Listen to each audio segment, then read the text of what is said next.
Our fifth feature focus for Jurassic World Evolution 3 is all about the new globetrotting campaign. Lots of info on how it's going to work and some of the places we'll be building in, and 3 new confirmed species to boot. Let's check it out. Before we dig into the nitty gritty, as the kids say, of the campaign, I really like the glimpses we get here right away of some of the behind the scenes items. This is something Evolution 2 added over time, but it still lacked in by the end. But now we can stack shipping containers, add all these fancy cranes. It's really good for these worker only areas. And I'm still sort of hopeful we can maybe block guests off from accessing these parts at all. There's also something lurking in the river down here on this Japan map. I think there's going to be a lot of curiosity about these little shadows, but I'm gonna say I think this is Carnotaurus. It's got that chunky abelosaurid shape, it's about the right size, it's got that dark line down the back like Carno does, and there is a Carno on this exact same map a little bit later on in the video. It's hard to be sure at this distance, and I definitely ummed and ahed a little bit, but I think it is. No umming, just ahhing at this though. The Jurassic Park gates are of course back, we've seen them before, but they're back in multiple forms, including this new sandstone aesthetic, complete with more of those decorative patterns we've seen pressed into pathing and building before. Looks really cool. Even more background work stuff as well. We've got barrels, this weird little tunnel thing, we've got something that looks like a skip, tents and so on. This is clearly a campaign map that's kind of got like an in-development park, but I also really like the idea of being able to do this in our own sandbox builds as well, have little in-development areas and feel like our zoo is really progressing over time. The important thing here, other than how incredible the Utahs look in our new lighting, is the mention of Cabot Finch returning as managing director of DIN itself. Apparently, Cabot Finch is the man who launched DIN because he wanted to help dinosaurs integrate. Now, I thought that was quite an altruistic thing, but this video definitely sells the idea that DIN is more of a consultation company that's going to help dinosaur zoos around the planet just be more successful, basically. It's definitely less charitable than I was assuming. Not just Cabot though, there is mention of Ian Malcolm returning as well to help keep an eye on things with a sarcastic comment or 5, I'm sure. We get our first look at this very cute and ever so slightly goofy looking juvenile Diplodocus, and then it's our first new confirmed species for today, Stygimoloch. Always going to return due to being a film species, and given the patterning and morphology, this doesn't look like a sexually dimorphic pair to me. Instead, a pair of males or females nuzzling and then swiftly changing their mind to play out the social animation as before. Love and war are so interlinked even with dinosaurs. This says a lot about society. The narrator during this bit is talking about how we'll be working with various clients around the globe to make their parks successful, as I mentioned. And they'll have different goals. Some will focus on pterosaurs, some aquatics, some breeding, some on disease prevention, and so on.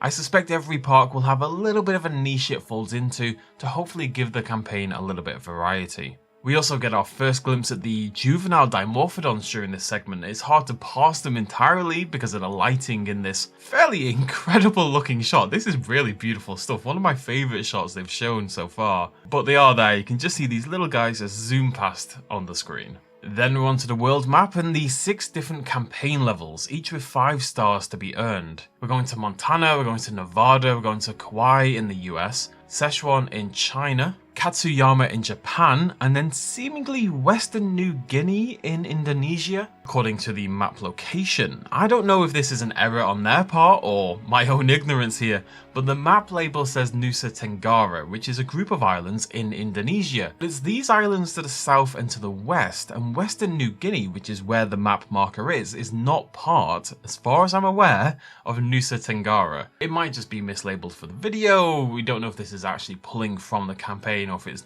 spruced up for the purpose of the video, or I'm a dummy. We live in wonder, but if it is a mistake, I hope it's tweaked a little bit before release. It's worth noting that we did at some point see a campaign map that was meant to be based in Malta, we saw one that was meant to be based in Africa, but there are only 30 stars and 6 maps with 5 stars, so it does look like these are the only 6 maps. That makes me think that what we saw previously was really just there for that video, just showcasing the sort of global aspect of the campaign. Either way, as you can see, we'll be able to hop around the campaign much like in the first game, but it looks like we'll be starting mainly on the US maps. Those are the only ones with star ratings at this point, before we head over to Asia. Clark County, the same as the Deluxe Pack DLC you'll remember, is one such map though in the US, with the task of turn a flying reptile themed roadside zoo into a well-maintained moneymaker. And a roadside reptile zoo is just such a USian sort of thing I can't help but approve. That one also lists an active story objective, so it does seem there will be at least some narrative pulling us along, even if you can ignore it and go work on your other parks in the meantime. Now, some little side notes here as we move along. First, we have our second confirmed movie species, with Coryphosaurus being name dropped in the quest objective over here. Seemingly very happy to live with Lokisaurus, and that makes sense, they did cohabitate in reality in the late Cretaceous Judith River area. Secondly, on this screen, there's a new option for this game to toggle highlight liked plants. Now, I'm assuming that's these orange ticks we can see on some of the squares here, telling you quickly which foliage options are appropriate for your selected animal. It's a nice quality of life upgrade, makes it a little bit easier. Of course, because we're doing Jurassic World Evolution 1, 2 Electric Boogaloo, you've got to impress the factions throughout the campaign. The whole gang is back. We've got Lambert, Dewar and Isaac, and we'll have short-term contracts like these for the main three factions. Those three factions are security, conservation and entertainment. And of course, you get rewarded for completing these contracts. And rewards include reputation, cash, and it looks like time, but I suspect what this means is it's more of a timed challenge rather than time being a reward. Unless potentially you've got a campaign mission with a bit of a time limit here. Or maybe this is part of challenge mode, although that wouldn't make as much sense given the video topic. It really isn't shown on the screen, but the narrator mentions how choosing who you're going to support out of those three factions, that will open up more options as you level up through the faction. I'm assuming it's akin to the first game where we will get certain research unlocks as we progress along these faction bars. Nothing too exciting on the research options themselves here though. And there's not too much in general to pick out from this point beyond how insanely beautiful this shot of the escaping Carnotaurus is, with the cherry blossoms falling to the ground around it and some really beautiful lighting.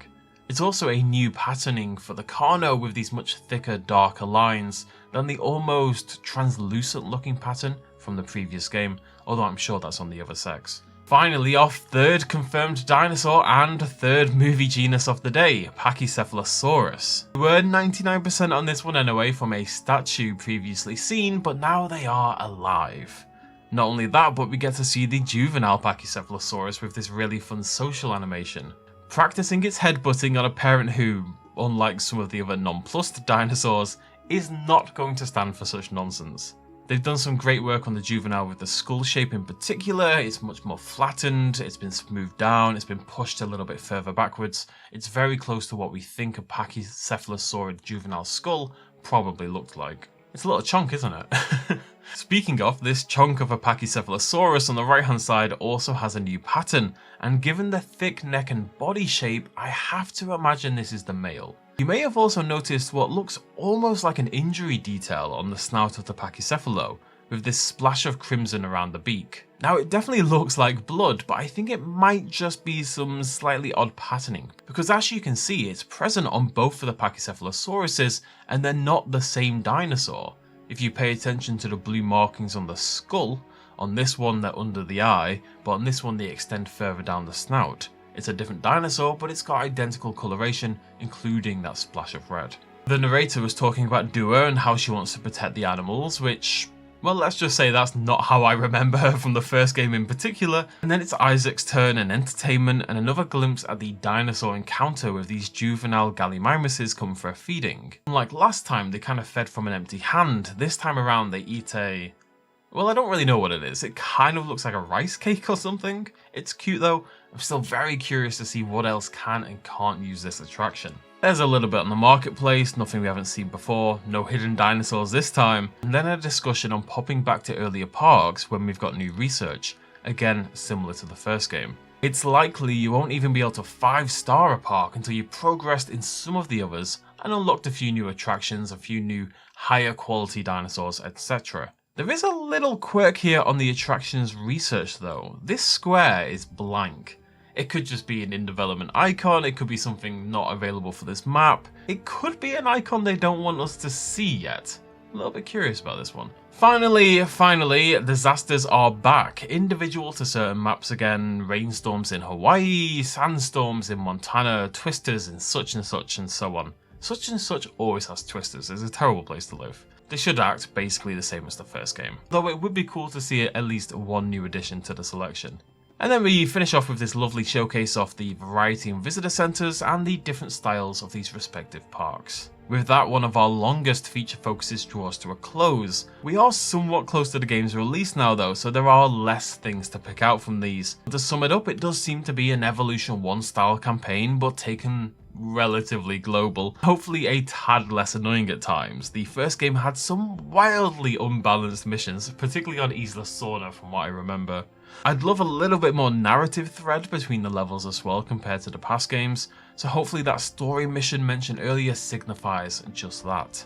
That plus 3 more confirmed species in Pachycephalosaurus, Stygimoloch and Coryphosaurus, an adorable new social animation. It seems almost definite at this point that all of the canon movie species will reappear, as you would very much expect of course. And as this confirmed sheet shows, the roster is getting tighter and tighter. We'll talk a little bit more about this very soon, but there aren't that many places left once you fold everything back in. Let me know what you thought of today's feature focus. How are you feeling about the reversion to a Jurassic World Evolution 1 campaign compared to what we got from Evolution 2? It's obviously going to be a lot longer, a lot meatier, but I suspect we won't be getting Chaos Theory as kind of the payment for that. Personally, I'm excited, but I'm a little disappointed we're not hitting maybe one more continent. Either way, thank you very much for joining me. Throw me a like down below if you enjoyed the video. Stick around for lots more Evolution 3 news and analysis, and of course gameplay when the game hits, which is not that far away. Thank you very much for joining me. Cheers much as always. Bye bye.